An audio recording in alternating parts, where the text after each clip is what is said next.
வெண்ணிலாக்கு நினைவு வந்துட்டாலும் கூட காவேரியும் விஜயும் என்றைக்குமே பிரியக்கூடாது அப்படின்னு நினைக்கிறவங்க எல்லாம் நம்மளோட சேனலை சப்ஸ்கிரைப் பண்ணிக்கோங்க.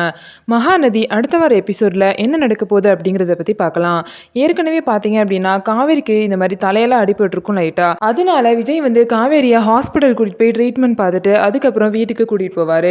வீட்டுக்கு போனோடனே தாத்தா வந்து என்னாச்சு காவேரி அப்படின்னு சொல்லிட்டு கேட்பாங்க. தாத்தாவும் பாட்டியும் பார்த்தீங்கன்னா காவேரியை விசாரிப்பாங்க. இந்த மாதிரி கார் ஓட்ட தெரியாமல் ஒட்டி போய் விட்டுட்டா தாத்தா அப்படின்னு சொல்லிட்டு விஜயும் சொல்லுவாங்க. இதனால உன் கார் ஓட்டத்துலலாம் விட வேண்டியதுனம்மா, ஏமா நீ அதெல்லாம் ஓட்டிட்டு இருக்க அப்படின்னு சொல்லிட்டு பாட்டியும் தாத்தாவும் காவேரியை பற்றி கேட்பாங்க. அதுக்கப்புறம் பார்த்தீங்க அப்படின்னா இந்த மாதிரி காவேரி ரூமுக்கு போயிடுவாங்க.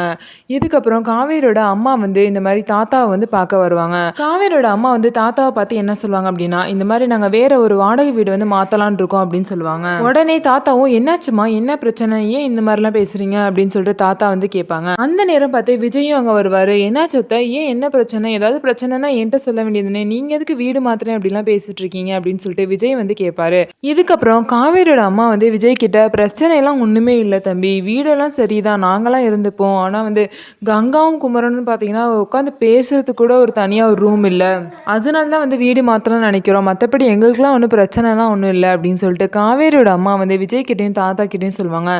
இதை கேட்ட விஜய் பார்த்தீங்கன்னா சரி அதுக்கு என்ன, அதனால தான் நான் அப்பயே சொன்னேன் இங்கே வந்து எல்லாமே இருங்க அப்படின்னு சொன்னேன், அதுக்கும் வரமாட்டீங்க அப்படின்னு சொல்லிட்டு விஜய் வந்து சொல்லுவார். இல்லை தம்பி, நான் வந்து காவேரி கூட இருக்கலாம், ஆனால் வந்து கங்கா வந்து எப்படி இருப்பா, கங்காலாம் அதுக்கு ஒத்துக்கவே மாட்டா அப்படின்னு சொல்லிட்டு காவேரியோட அம்மா வந்து சொல்லுவாங்க. உடனே வந்து விஜய் வந்து அதனால என்ன, நான் அவங்கள்ட்ட பேசுகிறேன் அப்படின்னு சொல்லுவாங்க. தாத்தா சொல்லுவாங்க இல்லை விஜய் அதெல்லாம் சரி வராது அப்படின்னு சொல்லிட்டு சொல்லுவாங்க. அதுக்கப்புறம் சரி அதான் காவேரி பேரில் தான் ஃப்ளாட் இருக்குல்ல, அங்கே வந்து நான் வீடு கட்டித்தரேன், அது வரைக்குமே இங்கே இருங்க, இல்லாட்டி இங்கே வந்து நான் ரூம் அரேஞ்ச் பண்ணி தரேன், ஒரு வீடே உங்களுக்கு கட்டித்தரேன் இந்த இடத்துல அப்படின்னு சொல்லிட்டு விஜய் வந்து சொல்லுவார். உடனே தாத்தாவும் அவங்க என்ன ஏற்பாடு பண்ணுமோ அதெல்லாம் ஏற்பாடு பண்ணி கொடுப்பா அவங்களுக்கு அப்படின்னு சொல்லிட்டு தாத்தாவும் விஜய் கிட்ட சொல்லுவார். சரி தாத்தா நான் பார்த்துக்கிறேன் அப்படின்னு சொல்லிட்டு விஜயும் சொல்லிடுவார். இதுக்கப்புறம் பார்த்தீங்க அப்படின்னா காவேரியும் விஜய் வெண்ணிலாவோட ரூமுக்கு போவாங்க.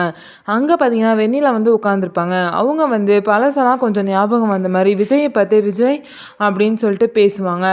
உடனே விஜய் பார்த்தீங்கன்னா ரொம்பவே ஹாப்பி ஆகிட்டு காவேரியை பற்றி இப்போ விஜய்னு வெண்ணிலா கூப்பிட்டால, விஜய்னு வெண்ணிலா கூப்பிட்டால, நீ கேட்டியா அப்படின்னு சொல்லிட்டு ரொம்பவே ஹாப்பியாக கேட்பாரு. காவேரியும் பார்த்தீங்கன்னா அழுவாத குறையா அவங்க ஃபேஸில் வந்து அவ்வளோ சோகத்தை வச்சுட்டு ஆமாம் அப்படின்னு சொல்லுவாங்க. காவேரிக்கு வந்து என்ன பயம் அப்படின்னா வெண்ணிலாவுக்கு வந்து பழசெல்லாம் ஞாபகம் வந்துடுமோ அப்படிங்கிற ஒரு பயம் வந்து அவங்க மனசில் இருக்குது. அதனால என்ன பண்ணுறாங்க அப்படின்னா ஆல்ரெடி அவங்க அம்மா வந்து இந்த மாதிரி வீடு மாற்றுறதை பற்றி பேசிட்டு போயிருக்காங்க, விஷயம் வந்து காவேரிக்கு தெரியும். அதனால காவேரி வந்து அவங்க வீட்டுக்கு போயிட்டு இந்த மாதிரி அவங்க அம்மாட்ட என்னம்மா வீடு மாற்றுறேன் அப்படின்னு சொல்லி பேசிட்டு இருந்தீங்க அப்படின்னு சொல்லிட்டு கேட்குறாங்க. அதுக்கு காவேரியோட அம்மா சொல்கிறாங்க, ஆமாடி இந்த மாதிரி கங்காவும் குமரனும் தனியாக உட்காந்து பேசுறது கூட ஒருபடியாக ஒரு ரூம் இல்லை, அதனால தான் சரி வேறு வீடு அவங்களுக்காகவது பார்க்கலாம் அப்படின்னு சொல்லிட்டு நாங்கள் யோசித்தோம் அப்படின்னு சொல்லிட்டு காவேரியோட அம்மா வந்து சொல்கிறாங்க. அதுவும் சரி தான், நீங்கள் அங்கேயும் வந்து இருக்க மாட்டீங்க, அப்போ வேறு வீடு பார்த்தா தான் கரெக்டாக இருக்கும், எவ்வளோ நாள் தான் இங்கேயே இருக்குது அப்படின்னு சொல்லிட்டு காவேரியும் சொல்லுவாங்க. அதை பற்றி தாண்டி பேசுகிறதுக்காக வந்தேன், ஆனால் விஜய் தம்பி தான் இங்கேருந்து எங்கேயுமே நீங்கள் கிளம்பக்கூடாது, இங்கே தான் இருக்கணும் அப்படின்னு சொல்லிருச்சு, அங்கே வந்து கூப்பிட்டதுக்கும் அங்கெல்லாம் முடியாதுப்பா அப்படின்னு நான் சொல்லிட்டேன், அதனால் வேறு ஏதாவது ஏற்பாடு பண்ணி இங்கே ஏதாவது கட்டி கொடுக்குறேன் அப்படின்னு சொல்லியிருக்கு அப்படின்னு சொல்லிட்டு காவேரியோட அம்மா வந்து சொல்லுவாங்க. இதை கேட்ட காவேரி பார்த்தீங்கன்னா ஓய் டிவோர்ஸ்லாம் கொடுக்குறாங்க, கான்ட்ராக்ட்லாம் முடிஞ்சிருச்சுன்னு சொல்லுவாங்களாம், ஆனால் என் ஃபேமிலி மட்டும் இங்கே இருக்கணும் அங்கே இருக்கணும், எதுக்கு இந்த சீன் போடுறாங்கன்னு தெரியலையே அப்படின்னு சொல்லிட்டு காவேரி வந்து மனசில் நினைப்பாங்க. இதுக்கப்புறம் பார்த்தீங்க அப்படின்னா நம்ம வந்து எப்படி இருந்தாலும் வெண்ணிலாவுக்கு வந்து ஞாபகம் வந்துருச்சு அப்படின்னா எப்படி இருந்தாலும் விஜய் மனசு மாறதுக்கு சான்ஸ் இருக்குது. அது மட்டும் இல்லாமல் ஏற்கனவே டிவோர்ஸ் அப்படி இப்படின்னு பேசிகிட்டு இருக்காரு, அதனாலே கான்ட்ராக்ட் முடிஞ்சிச்சு நீ வெளியே போ அப்படின்னு அவராக சொல்கிறதுக்குள்ள நம்மளாம் வெளியே போனால் தான் சரியாக இருக்கும் அப்படின்னு சொல்லிட்டு காவேரி வந்து யோசிக்கிறாங்க. இதுக்கப்புறம் காவேரி வந்து என்ன நினைக்கிறாங்க அப்படின்னா நம்மளும் அம்மா கூடயே வேறு வீட்டுக்கு போயிடணும், இவங்க கண்ணிலே படாத அளவுக்கு தூரத்துக்கு போயிடணும் அப்படின்னு சொல்லிட்டு காவேரி நினைக்கிறாங்க. அதனால காவேரி வந்து அவங்க அம்மா கிட்ட போயிட்டு இந்த மாதிரி நம்ம வேறு வீடு பார்க்கலாமா, அதுதான் கரெக்டாக இருக்கும், அவங்க சொல்கிறதுலாம் நீ நினச்சிட்டு இருக்காத, நான் பேசிக்கிறேன் அப்படின்னு சொல்லிட்டு காவேரி சொல்கிறாங்க. உடனே காவேரியோட அம்மா என்னடி பேசுகிற, அவ்வளோ தூரம் தம்பி சொல்லியிருக்காங்க, அப்படி இருக்கும்போது நம்ம எப்படி அதை மீறி வேறு வீட்டுக்கு போகிறது காவேரி, எதுவாக இருந்தாலும் பேசிக்கலாம், பொறுமையாயிரு அப்படின்னு சொல்லிட்டு அவங்க அம்மா சொல்கிறாங்க. இல்லைம்மா நான் தான் சொல்கிறேன்ல, அதெல்லாம் சரிப்பட்டு வராது, இங்கெல்லாம் வீடு கட்டணும்னா ரொம்ப நாள் ஆகும், அதுக்குள்ளே எவ்வளவோ பிரச்சனை வந்துடும், எதுக்கு தேவையா, என்னடி பிரச்சனை வரும் அப்படின்னு சொல்லிட்டு அவங்க அம்மா கேட்குறாங்க. அதெல்லாம் ஒன்றும் இல்லைம்மா, சொல்கிறத கேளு, இங்கே வேணாம் அப்படின்னா வேணாம், நம்ம வேறு வீடு பார்க்கலாம் அப்படின்னு சொல்லிட்டு காவேரி வந்து அவங்க அம்மா கிட்ட சொல்லுவாங்க. சரிடி என்னமோ நான் இவ்வளவோ பேசி பார்த்துட்டேன், நீ பேசி பாரு அப்பயாவது தம்பி கேட்குதா அப்படின்னு சொல்லிட்டு காவேரியோட அம்மாவும் சொல்லுவாங்க. இதுக்கப்புறம் பார்த்தீங்க அப்படின்னா காவேரி வந்து அவங்க வீட்டுக்கு போயிடுவாங்க. வீட்டுக்கு போன காவேரி பார்த்தீங்கன்னா விஜயை வந்து கூப்பிடுறாங்க. இந்த மாதிரி உங்கள்கிட்ட ஒரு விஷயம் பேசணும் அப்படின்னு சொல்கிறாங்க. சொல்லு காவேரி, என்ன விஷயம் அப்படின்னு கேட்குறாங்க. இந்த மாதிரி நானே எங்கள் ஃபேமிலி எல்லாமே வீட்டை காலி பண்ணிட்டு வேறு சைடு போகிறோம் அப்படின்னு சொல்லிட்டு காவேரி வந்து விஜய் கிட்ட சொல்கிறாங்க. ஏன்னா உளறிட்டு இருக்க, அவங்க தான் அப்படி பேசிட்டாங்கன்னா நீயும் அப்படியே பேசுகிற அப்படின்னு சொல்லிட்டு விஜய் வந்து காவேரியை திட்டுவார். நான் தான் ஏற்கனவே உங்கள் அம்மாட்ட பேசிட்டேனே காவேரி, அப்புறம் எதுக்கு திரும்ப திரும்ப நீ இந்த டாபிக் எடுத்து பேசிகிட்டு இருக்க? நான் தான் வேறு ஏதாவது ஏற்பாடு பண்ணித்தரேன் அப்படின்னு சொல்லிட்டேனே, அதுக்கப்புறம் எதுக்கு நீ வீடு காலி பண்ணுறதே குறியாக இருக்கு அப்படின்னு சொல்லிட்டு விஜய் வந்து காவேரியை பற்றி கேட்பாரு. உடனே காவேரி வந்து இல்லை, அதெல்லாம் சரிப்பட்டு வராது, நாங்கள் வீடு காலி பண்ணுறோம், அதான் கரெக்டாக இருக்கும் அப்படின்னு சொல்லிட்டு காவேரி வந்து சொல்லுவாங்க. என்ன அவனும் காலி பண்ணுறோங்க, என்ன நீயும் அவங்க கூட போக போறியா அப்படின்னு சொல்லிட்டு விஜய் வந்து கேட்பாரு. ஆமாம், நானும் தான் போகிறேன், அதுக்கப்புறம் எனக்கு என்ன இங்கே வேலை அப்படின்னு சொல்லிட்டு காவேரி வந்து கேட்பாங்க. என்ன உளறிட்டுருக்க, நீ எப்படி அவங்க கூட போக முடியும் அப்படின்னு சொல்லிட்டு விஜய் வந்து கேட்பாங்க. ஆமாம், நீங்கள் தான் எனக்கு டிவோர்ஸ் கொடுக்க போகிறீங்களே, டிவோர்ஸ் கொடுத்ததுக்கப்புறம் எப்படி இருந்தாலும் இந்த வீட்டை விட்டு நான் போய் தான் ஆகணும், அப்போ நான் இப்போயே போய்க்கிறேன் அப்படின்னு சொல்லிட்டு காவேரி வந்து சொல்லுவாங்க. உடனே விஜய் வந்து, ஓ நீ இன்னமும் இந்த விஷயத்த நினச்சிட்ருக்கியா, ஒருவேளை நீ இதை நினச்சிக்கிட்டு தான் கார் எடுத்துகிட்டு வேகமாக போயிருப்பாளோ அப்படின்னு சொல்லிட்டு விஜய் வந்து நினைப்பாரு. இப்போ தான் எனக்கு எல்லாமே புரியுது. எங்கே நான் டிவோர்ஸ்க்காக தான் சைன் வாங்க உன்னை கூப்பிட்றேன்னா அப்படின்னு பயந்துட்டு தான் 5 நிமிஷம் கூட வெயிட் பண்ணாமல் நீ கார் எடுத்துகிட்டு அவ்வளோ வேகமாக போயிட்டு ஆக்சிடென்ட் பண்ணியிருக்க.